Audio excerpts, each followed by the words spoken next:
Salut à vous les visiteurs de l'histoire. Aujourd'hui on va voir Léonard de Vinci, donc voici 5 anecdotes sur Léonard de Vinci.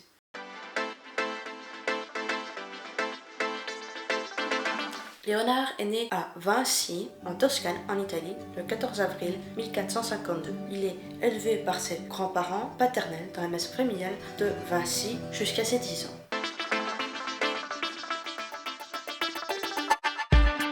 Quand il a 12 ans, il entre en formation comme apprenti chez Andrea Verrocchio où il apprend sûrement la plupart des techniques qu'il utilisera pour ses propres œuvres une fois qu'il a fini sa formation. Il a fini sa formation vers l'âge de 20 ans.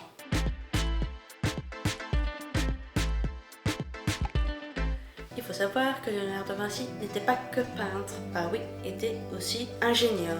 Pour son époque, il avait des idées très révolutionnaires. Il a créé l'ancêtre de l'avion, l'ancêtre du char d'assaut, il a même créé une hélice volante, etc.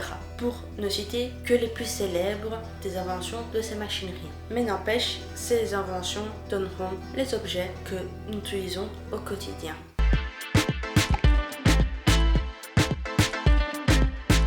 Il faut savoir qu'il écrivait à l'envers et les scientifiques ont découvert sur les dessins que le peintre était gaucher, mais ils ne savaient pas expliquer pourquoi il écrivait à l'envers et au début les scientifiques pensaient que l'artiste cryptait ses notes pour éviter que les plus curieux s'intéressent un peu trop à son travail, mais ils avaient tort car ils ont découvert une note de quelqu'un qu'il a connu et il s'avère que Léonard écrivait ainsi depuis son plus jeune âge et que vu qu'il était gaucher, à l'époque on écrivait encore à l'encre et donc du coup les gauchers vu qu'ils écrivent différemment que les droitiers, enfin avec le bras, l'encre qui n'était pas encore sèche, ça bavait sur la feuille, donc écrivait à l'envers pour que ce soit le plus propre possible, pour que ça puisse être le plus lisible possible pour les personnes après.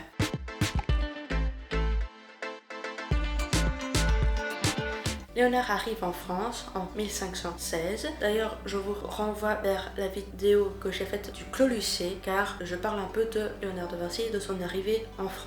Donc n'hésitez pas à y aller. Il a été accueilli par le roi de France de l'époque qui était François Ier et il lui donne justement le château du Clos Lucé pour le loger. Il mourut le 2 mai 1519, probablement d'un accident vasculaire cérébral. Je vous retrouve dans une nouvelle vidéo et à bientôt.